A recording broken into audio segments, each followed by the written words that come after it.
We are, as a people, inherently and historically opposed to secret society, opposed to secret oaths, opposed to secret proceedings, secret proceedings. No official of my administration, whether his rank is high or low, should interpret my words here tonight as an excuse to censor the news, to stifle dissent, to cover up our mistakes, or to withhold from the press and the public the facts they deserve to know.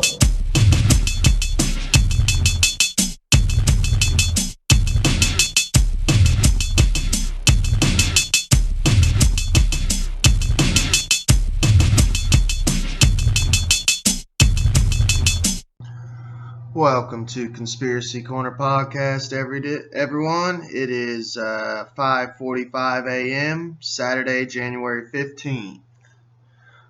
Just got off work today. It's a pretty chill night, except for like last 2 hours. One of my coworkers decided to puke his guts up. So basically I had to finish his job for him. So fun, as usual. It's like a daily thing at this point at where I work. It's kind of annoying, but I mean, it's job security, if anything. Today's a good day, a good episode. I got some good news, something I've been stressing about for a long time, tearing my hair out. Had to start medication because of it. It's a day late, but if you haven't heard, we're going to get into it. All right. So let's get into some good news rather than my coworker vomiting. U.S. Supreme Court blocks Biden vaccine or V-word or test policy for large businesses. Washington, January 13th. The U.S. Supreme Court on Thursday blocked President Joe Biden's beer bug V or testing mandate for large businesses, a policy that the conservative justices deemed an improper imposition on the lives and health of many Americans, while endorsing a separate federal V requirement for health care facilities. So it's a small win because I am not a healthcare worker. I work at a grocery store. I'm a third shift night stalker, as you guys know. And if you're new to the channel, now you know. But it's a small win for me. It sucks, though, because I have family members who are in healthcare. I mean, the best advice that I can give people who are in healthcare is like, look, this wizard potion is fucking people up, and this wizard potion could quite possibly kill you. Just from all the evidence that I've seen on alternative sites like BitChute and stuff like that, on adverse reactions and things of that sort of nature. Here's my thing. And people are like, oh, well, I got mouths to feed. Okay, I get that. But if you're dead, how can you feed those mouths? My best advice would honestly do something like I'm doing. I like my job personally, but I don't have, a huge family. I never wanted a huge family, but I would rather have less money and be alive than be in the grave. Because either, like, if you're in the grave, you're fucking your family over more than if you were alive and making less money. But I don't know. I'm just taking it from a mathematical point of view. And I'm not the best at math. But if you're alive and you're making less money working, you're technically... less money is more than zero money if it's a money issue. Do you see what I'm saying? Am I crazy? If I'm crazy, call me out. But I don't think that's too crazy. Less money is more than zero money, plus you're not dead.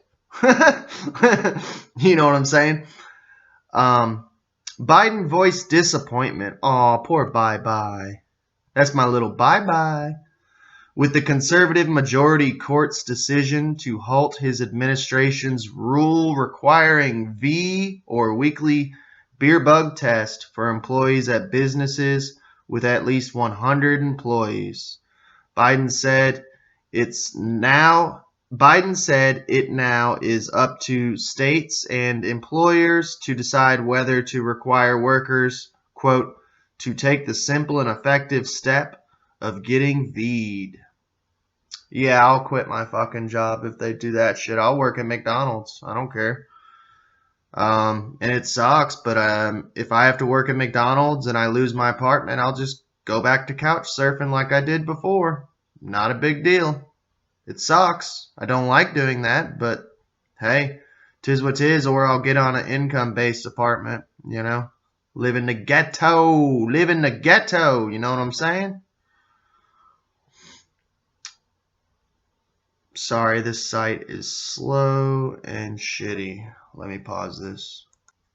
The court was divided in both cases, centering on pandemic-related federal regulations at a time of escalating coronavirus infections.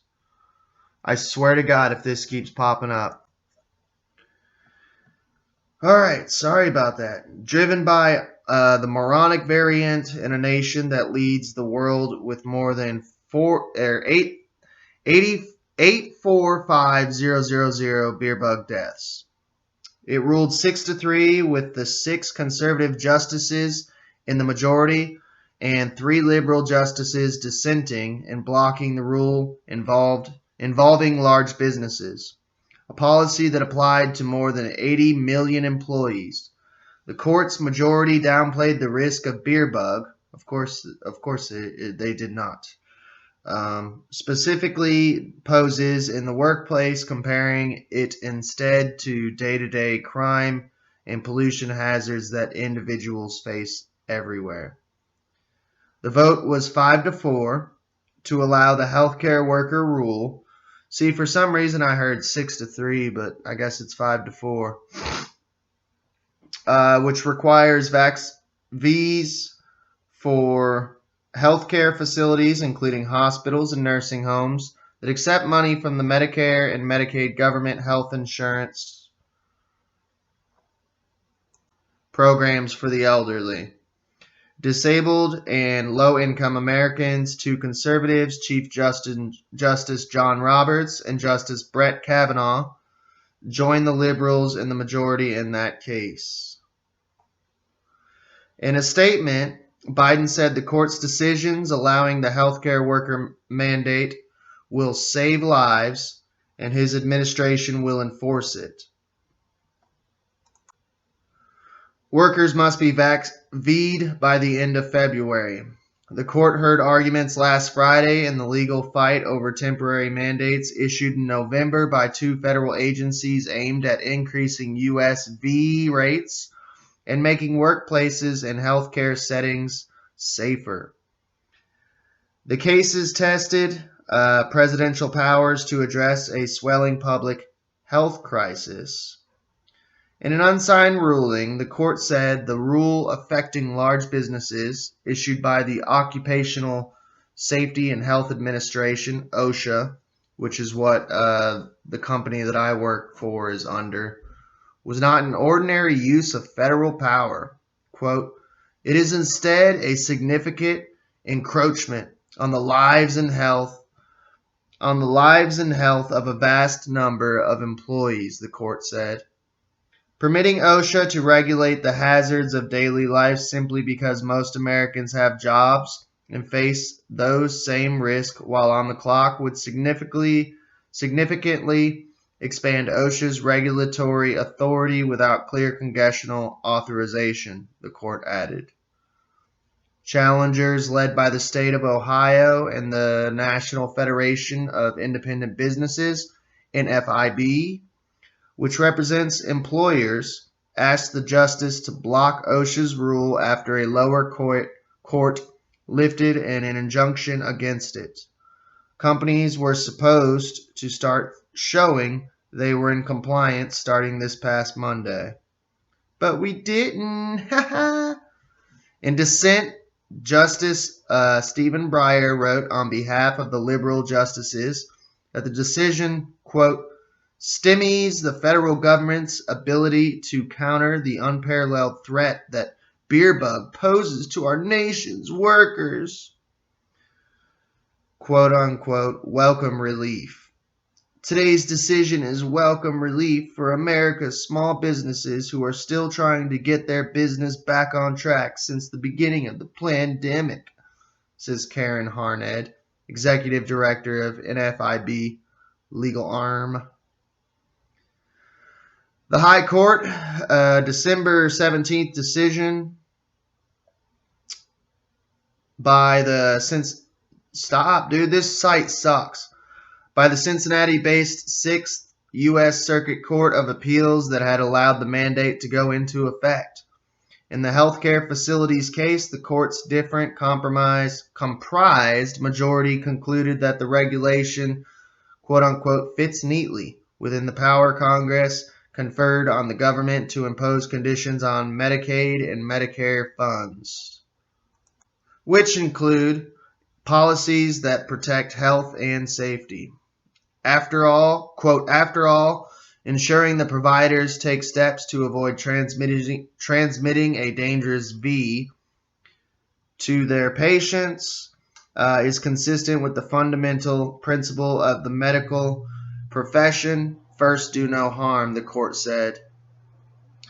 4 conservative justices dissented from the healthcare facility decision, concluding that the Congress had not given the federal agency the authority to require Vs for millions of healthcare workers. In one dissent, Justice Samuel Alito doubted that the agency can, quote, put more than 10 million healthcare workers to the choice of their jobs or an irreversible medical treatment. Agreed. The justices lifted orders by federal judges in Missouri and Louisiana, blocking the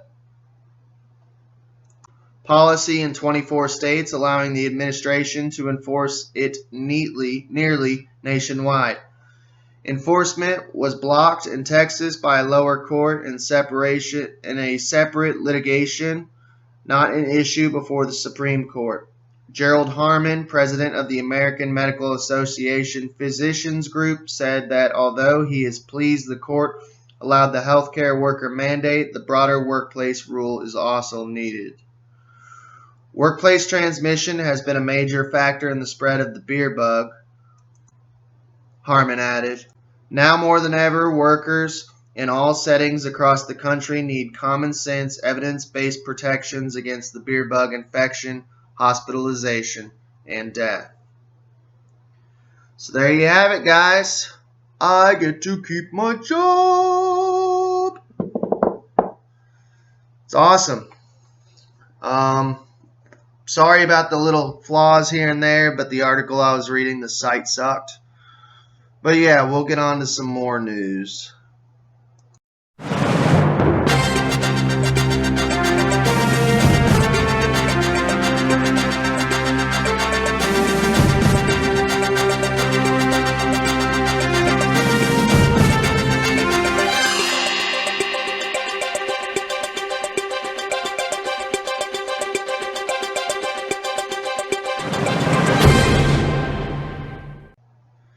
What's this? Some more good news. 2022 is looking honestly not too bad, man. We had Ghislaine go down, what I just now reported on.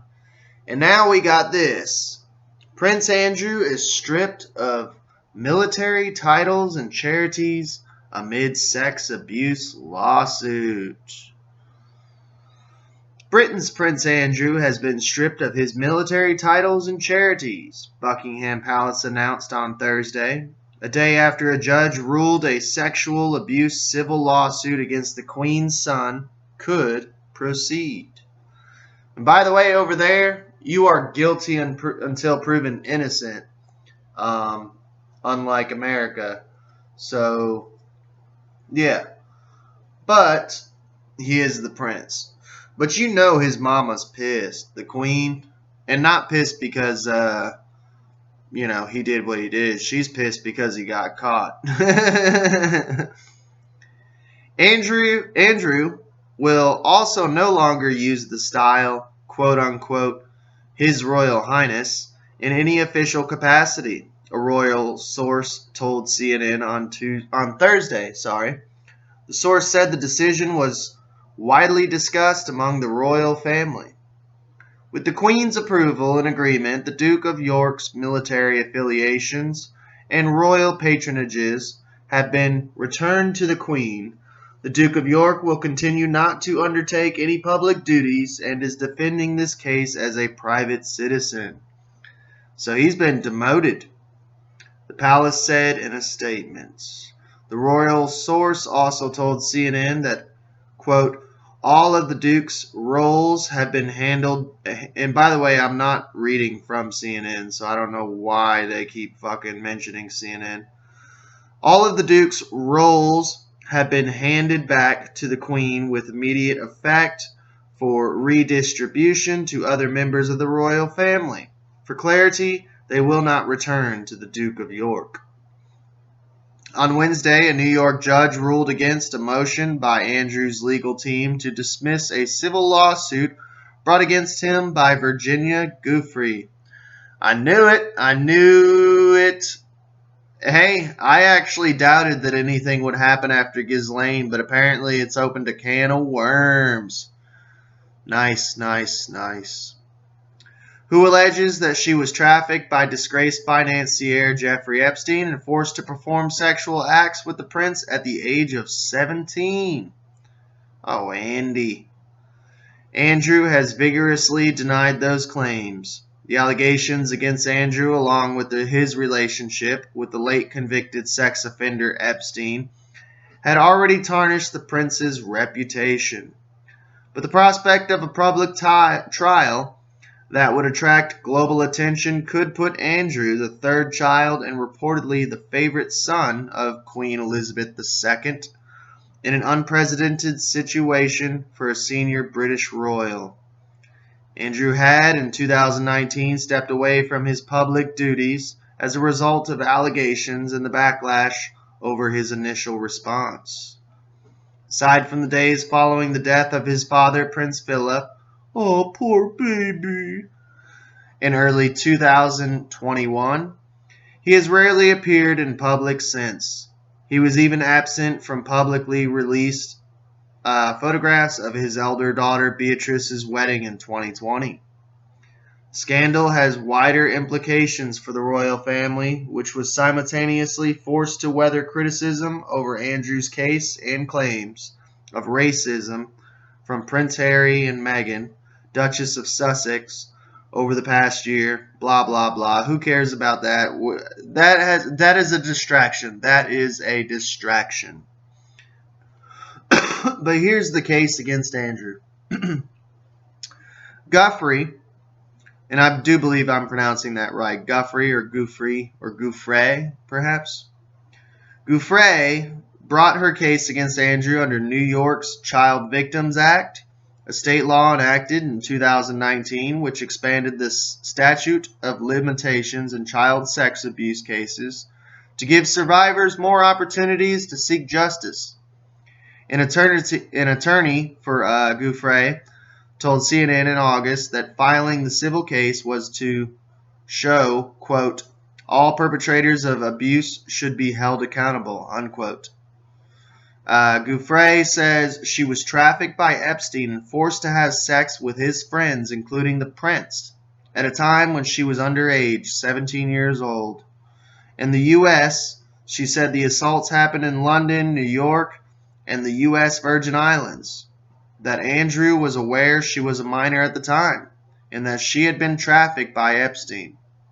She is seeking damages, quote, in an amount to be determined at trial, as well as attorneys' fees and other further relief as the court may deem just and proper according to the lawsuit. So, I mean, nothing's going to happen to him. It sounds like it's just going to be money. Money, money, money, the root of all evil. And you know what? Andrew doesn't sweat it. Get it? If you don't get it, hit me up in the comments. I'll explain the joke to you. But Andrew doesn't sweat it. Andrew's attorneys filed a motion to dismiss late last year, but that effort failed on Wednesday, and they must now prepare the prince to face a New York court. He could still try to negotiate a settlement with Giuffre to avoid the case going into a trial.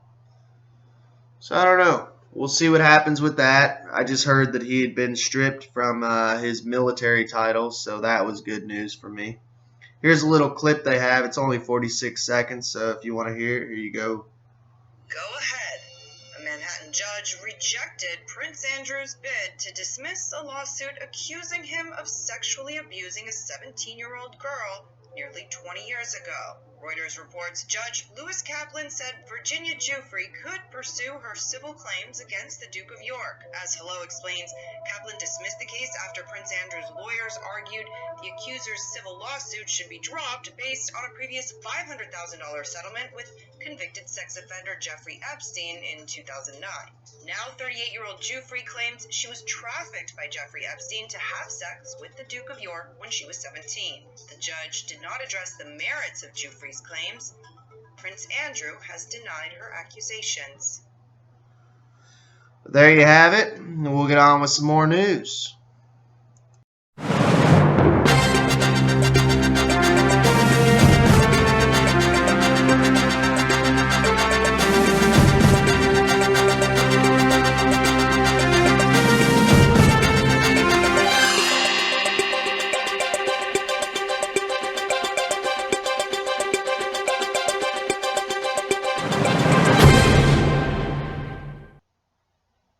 Now, this is something I found interesting. We do cover the paranormal here on a Conspiracy Corner podcast, and we haven't done it for a little bit, but there's multiple areas within this world that they call the gates of hell. And this I found interesting. This is in Turkmenistan. It's Turkmenistan plans to close their gates of hell. A giant natural gas crater that has been burning for over 50 years. So this is their gates of hell.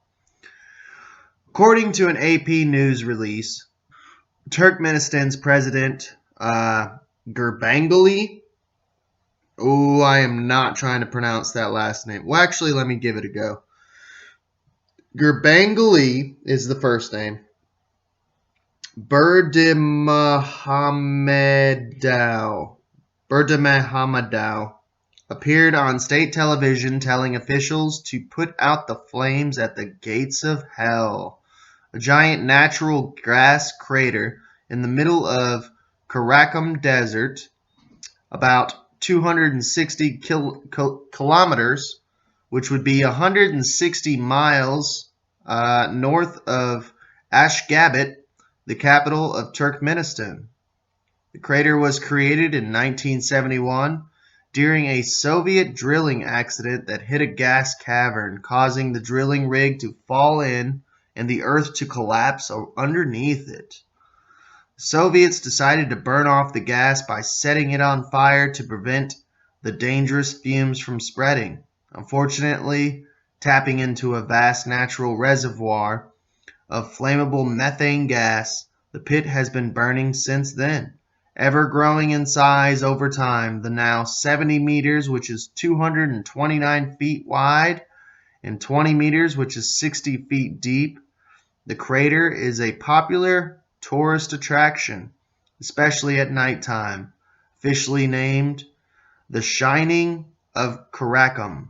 The crater is also known as the Darvaza crater, after the nearby village of Darvaza, and online as the door to hell, or the gates of hell. thanks to the boiling mud and roaring red flames covering the crater floor.